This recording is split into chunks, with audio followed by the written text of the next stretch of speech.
Welcome to Bigdaddie Sports. I'm your host, Bigdaddie. Helby Jenkins. We'll be talking about the hot topics in the NFL. Let's jump right in it. All right. What did the Panthers versus the Patriots teach us? I tell you that Ron Rivera begging for his job actually came through, giving him one more year. It showed that Cam Newton can finish a game against an elite quarterback such as Tom Brady. I don't care about elite quarterback as much as I care about elite defense. Hold on, defense. Ron Rivera asked for more time to build his defense. I'm talking about Cam Newton versus elite defense. Cam looked okay. Like, what I like about what I saw on Monday night is that he didn't try to do too much. He didn't try to make superstar plays. He made the plays that were there, and then he let his receivers do work. Tag in on the hitch route, does his thing, scores the touchdown. Steve Smith and Talib going at it, Steve Smith winning. Using Olsen. I mean, he only threw for about 208 yards, but it was an efficient 208 yards, and he led the team in rushing. He didn't turn the ball over. And I think that's huge. I was disappointed in the offense. In the defense. It's Tom Brady, but I'm only disappointed about one thing. I felt like on that last drive, they got pressure on Tom, got him down on the ground. It was 4th and 10, and after they sacked him on 3rd down, I think they got too happy, and they kind of exhaled prematurely. And then Tom drives him downfield, and he's about to score. If not for a bad call, they might lose the game. You gotta finish before you celebrate. Don't relax. So I think they can do something, but it's a step in the right direction. I'm not ready to say they're Super Bowl contenders or anything of that nature. Super Bowl contenders, but you got regular season contenders. You got a team that can make the playoffs as a wild card right now. It's a big step for Carolina. I think you've won more games in the past 2 years than right now. So, I mean, you're doing the right thing. Keep it up. You got to play to the season end. Well, they won about 7 games last year because they got hot late. But right now, you're putting yourself. They still got to play New Orleans twice. Yes. They still have division. They can really change. They're only a game behind the Saints. So if you handle your business, you can have a home game in the playoffs. They can really affect how things are going to be in the NFC. And with that defense, learning from what they learned on Monday night, they could be a tough out. Next up, what did the Broncos versus the Chiefs teach us? That you can make a guy bleed. Look, no one expected Kansas City, to win this game at Mile High. Now, I'm the one, I said, they're going to split. Kansas City's going to beat Denver there. But what I saw was, yes, if you got Peyton Manning throwing 300 yards still, he can still win a game. Especially when Monty Ball come up and do his thing. Look, Denver was Denver. They were at home. Kansas City, I expected you to lose. Look, I tell you what I learned. Alex Smith is who he thought he was. Who we thought he was. He can't throw the ball downfield. He can't make chunk plays. And if against Peyton, you got to.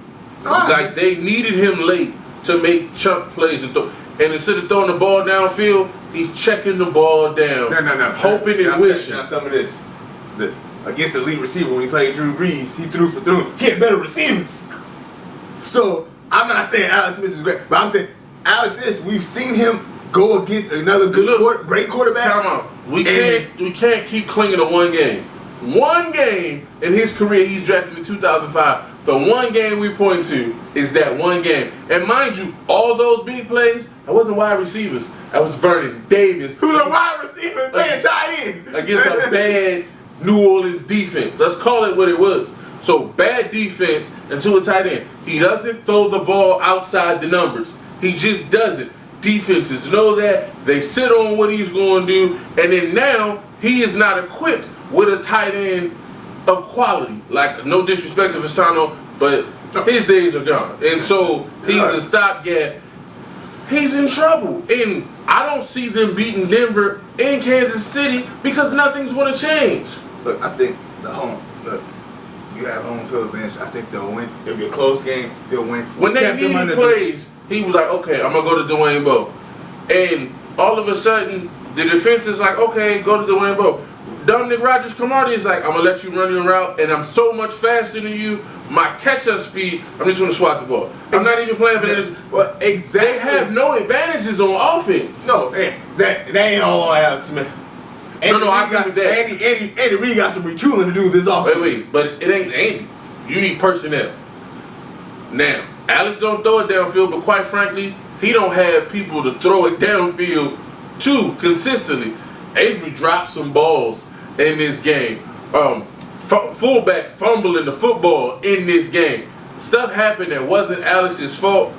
But if you're going to be Peyton Manning, your quarterback has to make some plays. And I'm telling you now, 17 points and one of them touchdowns coming very late is not enough to beat Peyton Manning. It's just not going to happen. Next up. What other game stuck out to you as important for a team's playoff chances this past week?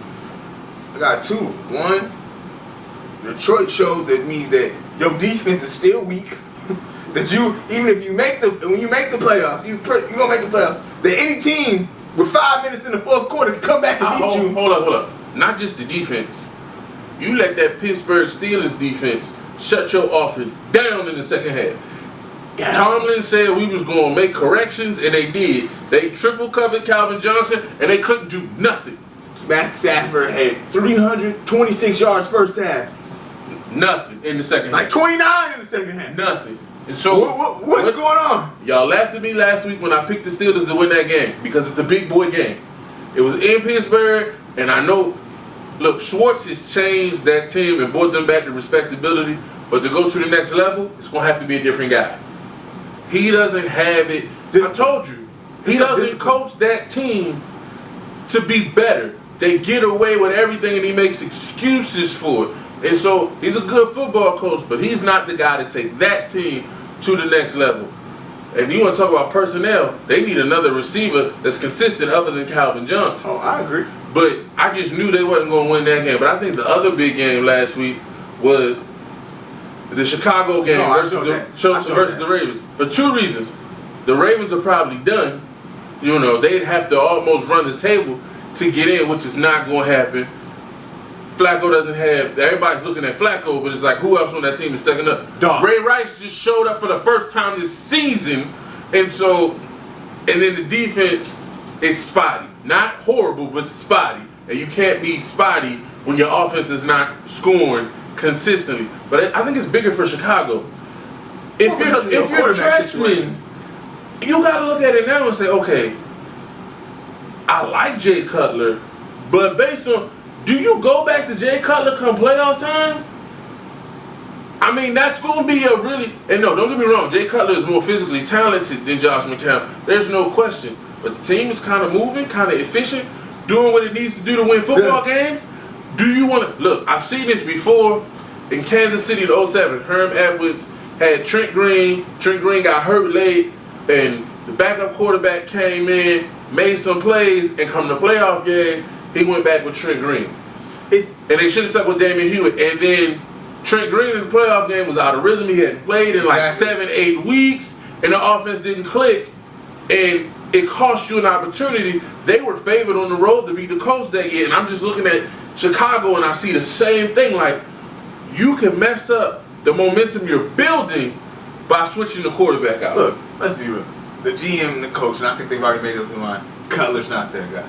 Listen, I don't think I don't think they made up their mind that Cutler's not their guy. I think that they made up their mind, we're not going to pay Cutler what he wants to get paid. So therefore, Cutler ain't going to stay. Because you're not getting a $100 million contract. Yeah.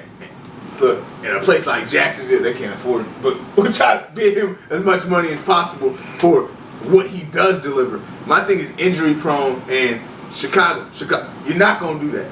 So my thing is stay with him. You don't want to put Cutler in there unrhythm. You don't want to put this team, if he's leading that huddle, if he's calling them plays, if he's doing all this, he has the team's respect right now, and you're winning games. He's not throwing games away. He's winning the games. He's winning the games at the end of the game. That's what you need. Go with him to the playoffs. Chemistry in the NFL is so delicate. If it ain't broke, don't fix it. Just, you know what? Cutler's ego may take a bump from this, but let it ride. I mean, we saw last year, Alex Smith was on a roll. Second year player, you know what? I think I have a better chance to win. I'm going to put him in there. I'm going to leave him in there. You got to go with your gut. And I think Trustman is seeing right now, I got to roll with the high hand, and the high hand is McCown. All right, next up is true or false. True or false? The argument between Andre Johnson and Matt Schaub is the last playing time Matt Schaub will see in the Texas uniform. True. They will go to Yates before they put Schaub in. Schaub has become a cancer for this team. and you got your number one receiver. Who don't say nothing. That's the thing. That's why this is big. Andre has made a career of, when they ask him difficult questions, avoiding stuff. His comment after this game, I'm under contract. So the only reason I gotta be in the same locker room with this fool is under contract. I'm gonna tell you right now, he was angry that they took Keenum out. He was angry that Sharp was in there. He admitted that he stopped on the route. But let's go back and look at this route again.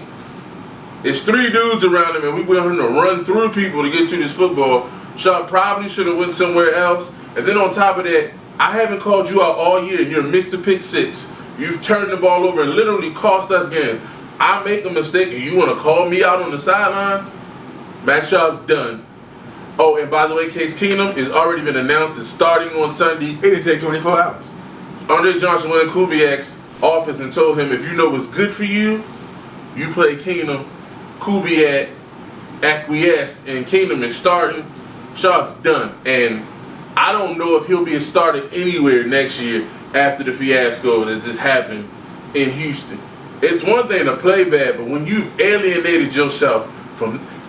Normally, you give a quarterback a pass, but when you alienated yourself from that guy, who's team first all the time and is quiet, you alienated yourself from him, that's a bad sign. Next up, true or false? Nick Foles is making it impossible for the Eagles to draft a quarterback in the first round. This is double-headed. Hold on. It's true. If the Eagles keep winning, you ain't going. All good quarterbacks can be gone out of first round. So my point is, yes, true. Is Nick Foles the guy? I ain't willing to put my cards on the table for that. Can he run this system? Yes. Can you go into next year? You know, I'm not a Foles fan. You know that. But he works for the system. You make a great point.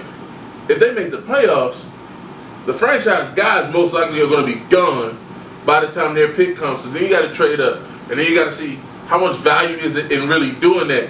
And then secondly, how can you get rid of Foles when it's looking like he's going to get you a home playoff game? Yes. So you get a home, and let's say he wins that playoff. There's no, I mean, we've seen it before. It just depends on who you get. Because I hate to bring his name up, but we saw Tebow win a playoff game and then not be on the team the next year. No. So it's been done before, but it's my thing is because Chip Kelly's offense is it's unorthodox for the NFL. You need a guy that can run your system, and you might, this guy's a better quarterback, better talent, better arm, better accuracy, everything like that. But you can get an orthodox guy going there and can't run your system, and then now Chip Kelly changed everything. It's about making a kid comfortable. And what I like about Chip Kelly is he had this idea that we were going to run 90 plays a game, and then he found out it's not conducive to the 46-man active roster on Sunday, and he's dialed it back, and he's acquiesced to what needed to be done for that team to win. So I think he'll do that no matter who the quarterback is. The problem is, okay, if you make the playoffs, you're probably drafting in the 20s. That means that if Johnny Football comes out, he may be gone. The kid in Louisville, he'll be gone. The kid in Georgia might be gone. And Murray. So you're talking about 3, maybe 4 guys that we're calling franchise guys coming out. If you're picking in the late teens or the 20s, he's not going to be there. And then the question is, are any of those guys better than what Nick Foles is going to be in your system? The answer to that, in the first year, is probably no. Now, whether their upside is better, that's a whole nother argument. True or false? The Giants can still win the division. Laugh out loud. Hold on the floor, laughing my butt off. Heck no. No. No.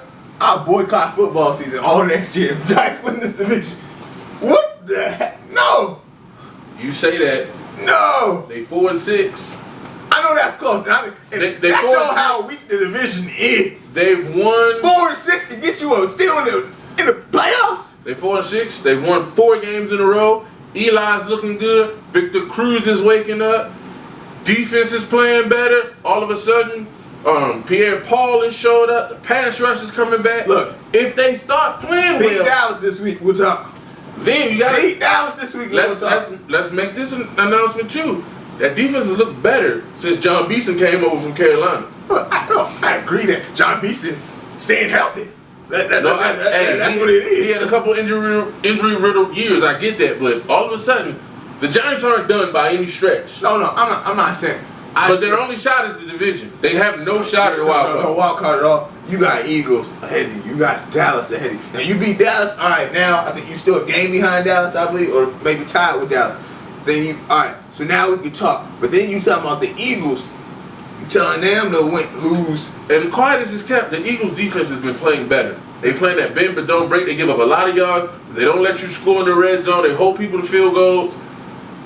Giants versus Eagles is going to be very interesting down the road. I think the Redskins just lost their way out of it. We'll see what Dallas does. But Giants versus Eagles, this is going to be interesting. All right, fantasy picks. This is what we got for you this week. You know what? I'm going to go throw out a name I normally don't throw out. I got Ryan Matthews for you at the running back position. Everybody thinks the Kansas City Chiefs defense is so great. They're 20th versus the run. They give up 117 rush yards a game. So I'm going to say go ahead and go with that. Then I'm going to give you, if Arizona decides to run the ball, the Colts struggle against the run.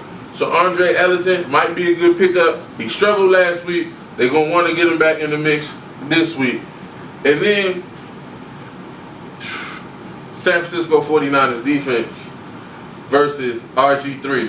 RG3 looks like he's lost his accuracy. I don't know if it's his mechanics or if it's confidence or combination of both. San Francisco 49ers are going to be angry at what happened to them against New Orleans, and RG3 is going to pay the price for that. Who you got? I got all defense for you. Jacksonville versus Houston. I don't care who the quarterback is. Houston ain't scoring that many points. Carolina versus... And go with that. Then I'm going to give you, if Arizona decides to run the ball, the Colts struggle against the run. So Andre Ellington might be a good pickup. He struggled last week. They're going to want to get him back in the mix this week. And then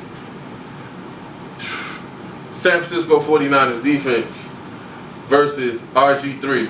RG3 looks like he's lost his accuracy. I don't know if it's his mechanics or if it's confidence or combination of both. San Francisco 49ers are going to be angry at what happened to them against New Orleans, and RG3 is going to pay the price for that. Who you got? I got all defense for you. Jacksonville versus Houston. I don't care who the quarterback is. Houston ain't scoring that many points. Carolina versus... And go with that. Then I'm going to give you, if Arizona decides to run the ball, the Colts struggle against the run. So Andre Ellington might be a good pickup. He struggled last week. They're going to want to get him back in the mix this week. And then San Francisco 49ers defense versus RG3. RG3 looks like he's lost his accuracy. I don't know if it's his mechanics or if it's confidence or combination of both. San Francisco 49ers are going to be angry at what happened to them against New Orleans, and RG3 is going to pay the price for that. Who you got? I got all defense for you. Jacksonville versus Houston. I don't care who the quarterback is. Houston ain't scoring that many points. Carolina versus... And go with that. Then I'm going to give you, if Arizona decides to run the ball, the Colts struggle against the run. So Andre Ellington might be a good pickup. He struggled last week. They're going to want to get him back in the mix this week. And then San Francisco versus RG3. He's lost his... I don't know if it's...